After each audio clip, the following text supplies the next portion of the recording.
This is Beyond the Big Screen podcast with your host, Steve Guerra. Here is another Beyond the Big Screen teaser for episodes coming soon. I hope you enjoy and definitely tune in for future episodes. If you want to learn more, you can head over to beyondthebigscreen.com. You can also send me an email to steve@a2zhistorypage.com or follow us on social media by searching for A2Z History. I will see you next time Beyond the Big Screen.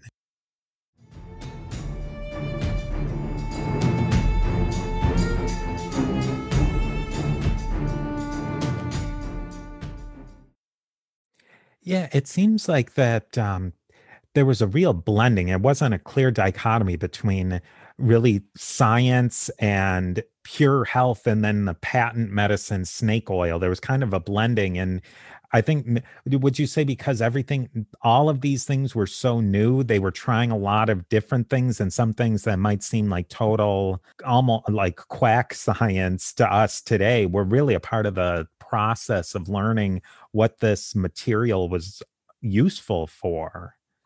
Yeah, and I mean, although I think we all can picture what a quack medicine salesman, comes into town on a wagon and sells absolute nonsense is, sometimes I would argue that the stuff that we think of quacks of course it wasn't quackery at the time. I mean, I talk fairly extensively about a Dr. William Morton in the book, and he is actually a very serious scientist, and he has written that he's an X-ray pioneer. He's incredibly well connected. He wrote the first book actually about X-rays therapies in the US, and he is a professor of a New York university. He's pretty mainstream, I would argue. But in 1904, he said that he'd cured cancer using a treatment that was a mixture of radium, water, and light.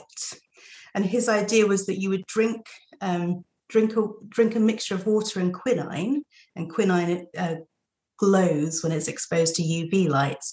And he also said quinine would glow when it was exposed to radioactivity. So if you drank this water and quinine and then were exposed to radioactivity, he argued that your insides would glow and would be bathed in light.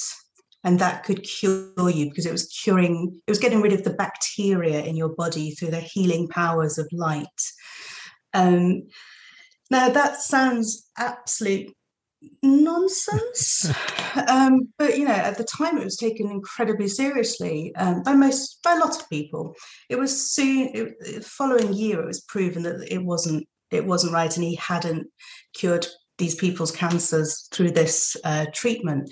But, at the time in 1904, he was, this was representing one of the biggest hopes for the cure for cancer that the world had known, at the time. So it's kind of sad. You sort of see these people, and some of them are quite serious and quite mainstream, and they try these things, and then they get proven wrong, and it sort of perhaps goes a bit downhill from there.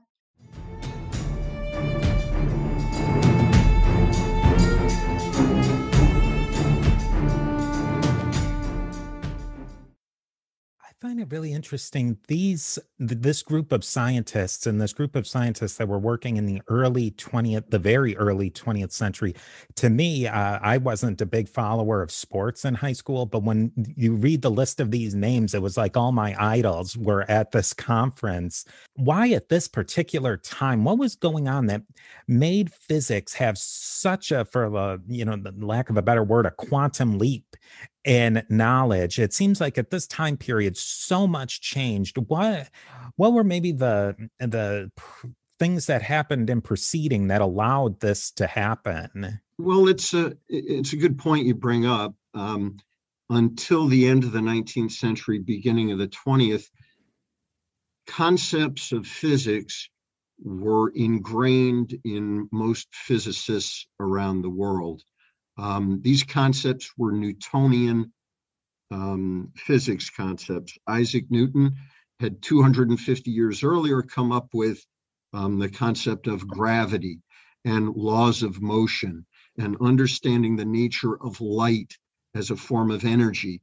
And his genius in terms of understanding all of these things and putting them in a context that explained how the larger world and the universe actually worked was something that became ingrained in physicists and in general understanding of how large bodies in space related to each other, the planets, the stars, how the moon and the earth interacted.